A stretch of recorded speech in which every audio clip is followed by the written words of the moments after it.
day. Welcome. Welcome to our latest Public Health Conversation Starter. These starters are a series of discussions we're having with thinkers who provide a critical perspective on the work of public health. I'm delighted today to be welcoming Marc-David Munk. Dr. Munk is a doctor and a healthcare executive who's held a range of leadership positions at some of the country's most forward-looking healthcare delivery organizations. He has also been an entrepreneur in residence at the Harvard Innovation Labs. He is an alum of our school. We're here to a degree in epidemiology and international health. The reason we're talking today is that he just published a book based on his experience as a volunteer emergency flight surgeon with AMREF, Health Flying Doctors in East Africa. The book, which is terrific, is called Urgent Calls from Distant Places, and Emergency Doctors' Notes About Life and Death on the Frontiers of East Africa. I'm really delighted to have you here today. Marc-David, welcome. Dean Galea, thanks so much for having me. Thank you. Tell us a little bit, let's just start with sort of easy. Let's start with about you, about your background. How did your path lead you to be doing the sort of the interesting things that you talk about in the book? You know, if you read in the book, I really started as a college student volunteering as an EMT. And that was really my first inkling that I would be interested in going into public health and medicine. If you had told me when I was 18 that I would go in that direction, I would have laughed at you. There was nothing I would have considered. But one thing led to the next, and I ended up going to medical school later than many of my colleagues. But in that interim period, I was lucky enough to be at BU to get my MPH in international health and epidemiology. And when I graduated, I stayed in emergency medicine, worked for a number of years as an academic physician, and then, as described in the book, kind of hit a wall. I suddenly felt that the system was really not working particularly well, and I wanted the opportunity to step away from academic practice in the US and go abroad. And really, the book is really about that experience. You know, it's interesting, the hit a wall experience, which I took from the book. It's similar, I think, to a number of physicians, right? When who start rethinking and revisiting about their experience in medicine. Now, why'd you write this book now? What did you hope that readers will get from it? It's interesting. So the files sat on my drive really for like a decade. Okay. The stories I describe are from my trips to Africa in 2008 and 2012. And it was one of those things, when I got to a certain point in my career, I've just hit 50. I was looking back at the key pivot points in my career, and I realized in retrospect that Africa for me was one of those very important branch points where I had to make decisions about what I would do next for my career and what was most important to me. And that and the stories were really, really interesting. And I realized in retrospect that they really should be shared. And so I pulled the files off of my hard drive and sat down for a couple of years and started really fleshing out these stories and putting them together. And the book was done. Yeah, it's I mean, I resonate with a lot of the book. I've also worked in East Africa, as you know, and there's sort of a lot of elements to it which I actually quite liked and I quite enjoyed reading. So I'm glad you did write it. I'm glad you actually got it in the world. Let me in section 1 of the book, you know, another part of that I resonated with you quote Paul Theroux, who I actually quite like, and you have this quote from Paul Theroux: "I saw trains, I found passengers," which I really loved. You know, I think you know, we sometimes find ourselves engaging with trains, with thinking only about populations, but actually we forget about the people along the way.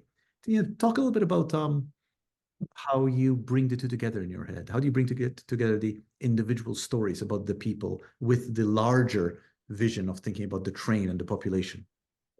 I think in retrospect, what I realized, it's very easy as a physician to lose your compass, really, to sort of lose the reasons why you entered this profession.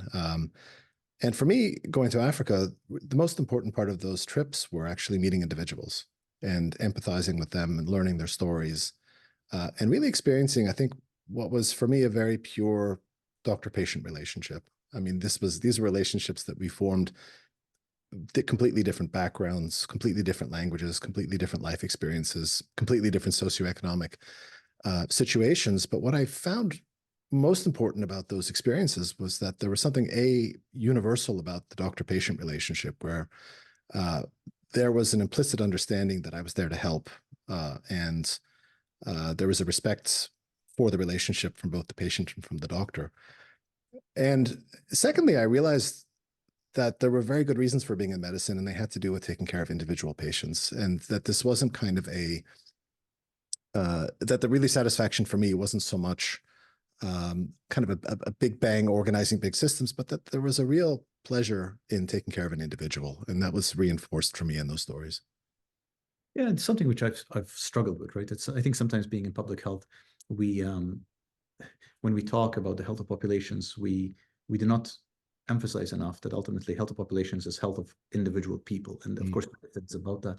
You talk in the book quite movingly actually about picking up patients and leaving behind many others who are also ill, and your reflections on that, and I resonate with that in the work I had done in East Africa, and I'm wondering how you look on that now. How do you look at the responsibility to the individual patient and our collective responsibility to contribute somehow to building systems that actually look after everybody who's ill, and better yet, prevent people from being ill? How do you sort it out in your mind at this stage? I'm so delighted to be on a public health podcast, because for me, what was very interesting and what I hadn't appreciated at the time was that there is in fact an inherent tension between your roles as a public health worker and your role as a physician taking care of an individual patient. And that tension kept coming up again and again in different situations. As you say, there were many times, and for the benefit of the listeners who haven't read the book, the story is really about medevac work in East Africa, where AMREF runs really the premier air ambulance service that gets into the most remote strips and takes care of patients and brings them to Nairobi. But of course, every time we would fly to some of these very basic rural hospitals, we would enter a ward where there were maybe 10 or 15 or 20 very critically sick patients in a ward, and we were there to pluck out one of those patients. And it forces you sometimes, when the flight is over and you get home in the evening, to ask yourself, we had a multi-million-dollar aircraft staffed with highly paid professionals, pilots, nurses, filled with the best equipment that was available. That medevac for one single individual costs, pick a number, right, tens of thousands of dollars.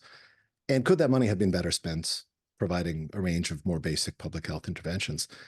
The answer is yes, I'm sure it could, but it sort of depends who's asking the question and which framework you use to make those decisions. And as I say in the book, I frequently reference this concept of the star thrower, Lauren Isley's story about the tide going out on a beach and sea life being left on the beach, veritable holocaust of sea life dying. And the star thrower parable is one where the old man is going down the beach, picking up the stars and throwing them back into the water to save their life. And the question for the old man is, why do you waste your time doing this for each individual starfish? And the answer that the old man gives is, it matters to that starfish.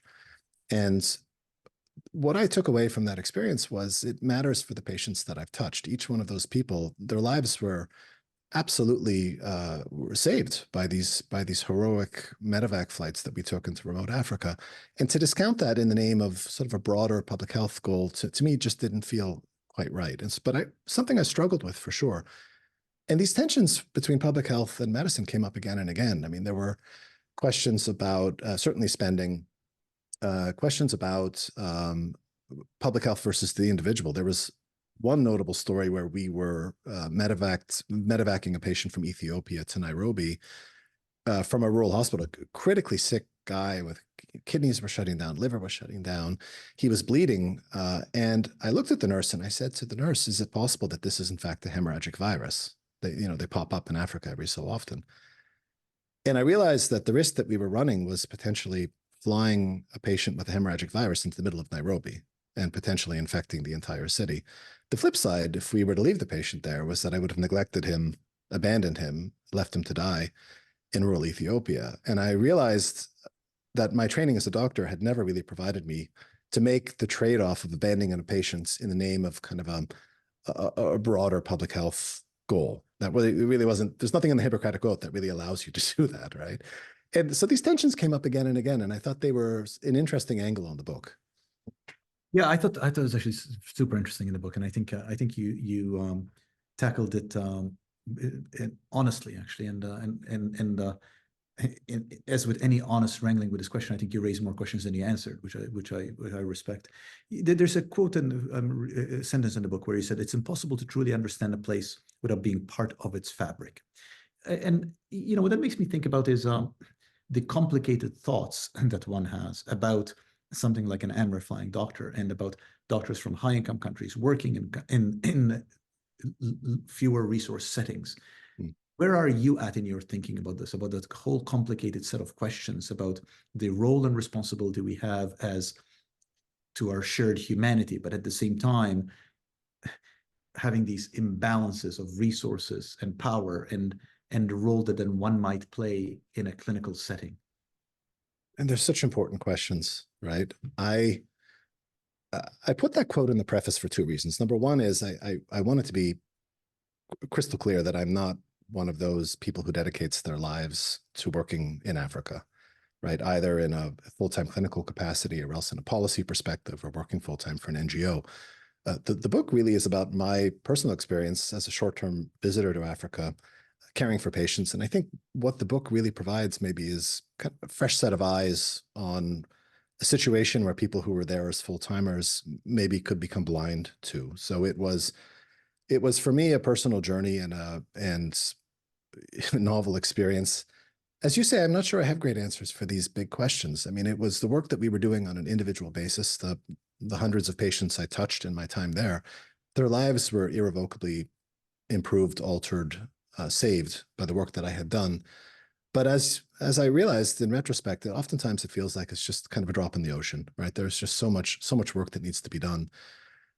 So the question was really, should we be continue doing this work, or should we be dedicating resources to interventions that benefit a broader pool of people? I struggle with these questions, and I wasn't in a position to answer them. But I do realize, in retrospect, getting back to this concept of sort of the importance of the individual, that the work that we do individual to individual is just so critically important, and it can't come at the expense of a broader public health intervention. That for me was the inherent tension. Yeah, you know, you use this the starfish example. You know, I've used the example of the people being thrown in the river, and the classic public health paradigm is that what a person does is go upstream to figure out who's throwing them in the river. Mm-hmm. If you have someone who's actually drowning in the river right now, ignoring them to try to figure out who's throwing them in the river, of course, is missing the point that that person benefits from being pulled out of the river at that moment. And I've written a little bit about this, trying to find the balance. And I think it's too easy to say that there is an answer one way or another. And I think one needs to do both. And I think similarly, if I may, sorry, I'm supposed to be asking you questions, but I'm riffing what you said, is it is difficult to know what to do about these resource imbalances. And at your point, your reflection on the cost of one evacuation flight and could their money be used better is a really important question. At the same time, you also don't have that money as cash in hand that you can just deploy in this other environment. Looking back on it, like now at this stage in your life, and with what you now know and what you now learned, would you have done anything differently? Well, let me make a further point about your prior point about diverting the money. In fact, as you know, it's oftentimes not a question of money. It's a question of actually getting programs done effectively and efficiently. And there's this concept in Canada, where I grew up, of the tall poppy. I don't think it's actually a concept in the US. I've never heard it here. But the idea is, should you really decapitate a high-performing program like MREF Flying Doctor Service, which is a spectacular organization that wins again and again Ambulance of the Year awards globally, should you decapitate flying doctors for the sake of diverting money someplace else? I don't think there's no guarantee that the program that you divert it to will actually execute in any way that's meaningful, or there's just so many barriers to high-performing programs that I'm not sure that that's a direct translation. Would I do anything different? No, I don't think so. I mean, for me, it was honestly almost a one-sided trip, where I feel like I benefited far more from the experience than people in Africa did. Quite honestly, for me, it was a transformative opportunity to look inside myself and to clarify what I wanted to do with the rest of my career. And I'm just so grateful to have had that opportunity to go. What a game-changing experience. Yeah. I want to just ask a question about global public health. You've been in the public health world and clinical world, and I do think that what we call global public health is undergoing a transformation, and I think it's a long needed, long awaited transformation. And the transformation comes from, initially, global public health came from really high income countries implementing programs in low income countries that we knew worked in high income countries. And now there's much more of an awareness of the importance of fairness and partnerships. And I'm wondering, from this perspective that you've had, where you were providing a very particular clinical service in a low income country, what insights that gives you about the direction of travel for global public health? It's an important question. It was a very interesting time to be in Kenya because, as you know, Kenya is becoming far more affluent over the years. And what we started to see was a pretty significant change in the patterns of illness, where what you've had really since the 1950s, when AMREF was first created by a handful of surgeons, you had your malaria, you had your various tropical illnesses, viral illnesses, foodborne illnesses, etc. What was interesting, of course, is that they're not exquisitely time-sensitive illnesses for the most part. I mean, malaria, of course, can kill you quickly, but for the most part, these are relatively slow-moving illnesses, relatively indolent illnesses that didn't require a high degree of time-sensitive intervention. And as Kenya became far more affluent, what we started to see was that there was a much higher burden of cardiac illness, of strokes, and certainly of trauma. The cars got better, the roads got better, and the trauma increased significantly. And so an intervention like the Flying Doctor Service was critical for the health of Kenya. And they're starting to see now that, of course, as these time-sensitive illnesses increase in time, the cost of the system increases dramatically as well. That was really one of the first things that we noticed, that, in fact, this was a very important transfer of knowledge from us to them. At the same time, what we also saw was that AMREF in particular was doing great work that was being developed on the ground. They were becoming very responsive to the needs of the population, particularly with regard to primary care and preventive services, and we're doing a great job along those lines. And so I think it's a bit of both. I think there is certainly some important information that's being transferred from affluent countries to less affluent countries, but there is also, I think, a much greater amount of homegrown, smart, responsive intervention that's being developed. What advice would you have for a person earlier in their career today who is in a more affluent country, who is drawn to trying to do work that improves health in perhaps more low resource settings, that in recognizing our growing awareness of the centrality and importance of partnerships, and the fact that we actually want to move away from a model where high-income countries simply come in and out and give in low-income countries. I'm just wondering, what advice would you have for a person early in their career today? Listen, I think it's important to dig in. I think it's just an important thing, I think, to expose yourself to systems around the world that aren't necessarily the system in which you trained or grew up in, right? It gives you a so much richer perspective, a so much greater understanding of what's happening in the world. So my advice to them would be jump in wholeheartedly, but it needs to be done with a high degree of humility. And I say to people, I think in both emergency medicine, where I trained, but also global health, international health, the most successful people I've seen working in that space bring two attributes. One is curiosity, and the second is humility.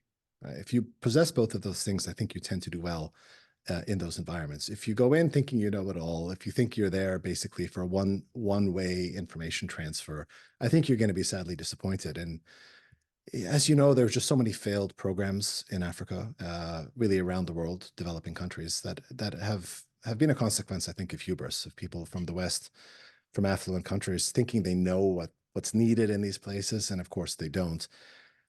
And the most successful programs, I think, are ones, as you say, that are partnerships, where people understand the conditions on the ground, the barriers to getting things done, and then you bring in some know-how and contribute to those efforts. Highly successful. The examples I've seen, actually, AMREF runs a very interesting community health worker program, and they're developing a bunch of digital tools that allow bidirectional flow of information between community health workers and AMREF Central. So it serves on some level as surveillance tool out in the communities. But on the other hand, it also provides information to those healthcare workers in this bidirectional flow. I don't think it's anything anybody from Boston University would have created. They would have really not fully understand the nuances of how to make it applicable, say, for example, for a low technology cell phone that these healthcare workers possess, very inexpensive Chinese cell phones. The folks at AMREF knew exactly how to build this and what the limitations were, and they're beta testing on a really rapid iterative process. So I'm very heartened by what I'm seeing. And there seems to me to be just so much more homegrown innovation that's really hitting a chord in Kenya that it's lovely. Well, that leads perfectly to the last question. So what gives you hope? 2024, we're doing this in February 2024, on a leap day, actually, we're recording it. February 29, 24. What gives you hope? I'm generally a hopeful person, to be honest with you. People have asked me this because the book, as you know, digs a little bit into the American healthcare scene as well, and it's on some level a reflection of the dysfunction in the American healthcare space as well. And people say, "Are you disheartened with the way healthcare is going here? Are you disheartened with what you saw in Africa?" And the answer is yes. I mean, both examples are disheartening. Africa is disheartening because there are millions of people dying of preventable illnesses, and there's just so much more that could be done from a medical perspective and a public health perspective.